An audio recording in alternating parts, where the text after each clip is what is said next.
In grammar, voice is the form of a verb that shows whether the subject is the doer or performer of the action or the recipient or sufferer of the action.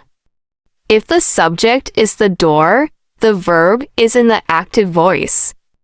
If something happens to the subject, the verb is in the passive voice. For example, active voice, the boy opened the door. Here in the sentence, the verb opened is active. Passive voice, the door was opened by the boy. Here the verb was opened is passive. 5 basic changes.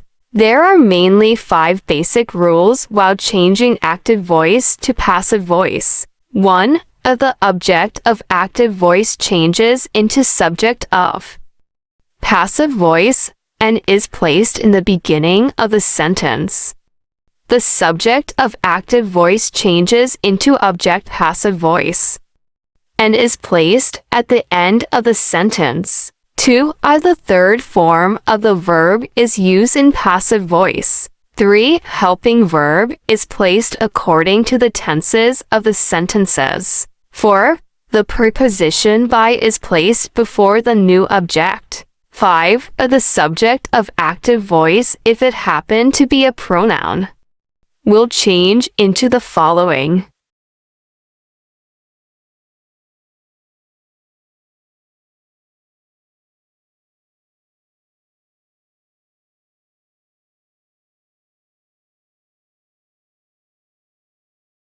He was reading book.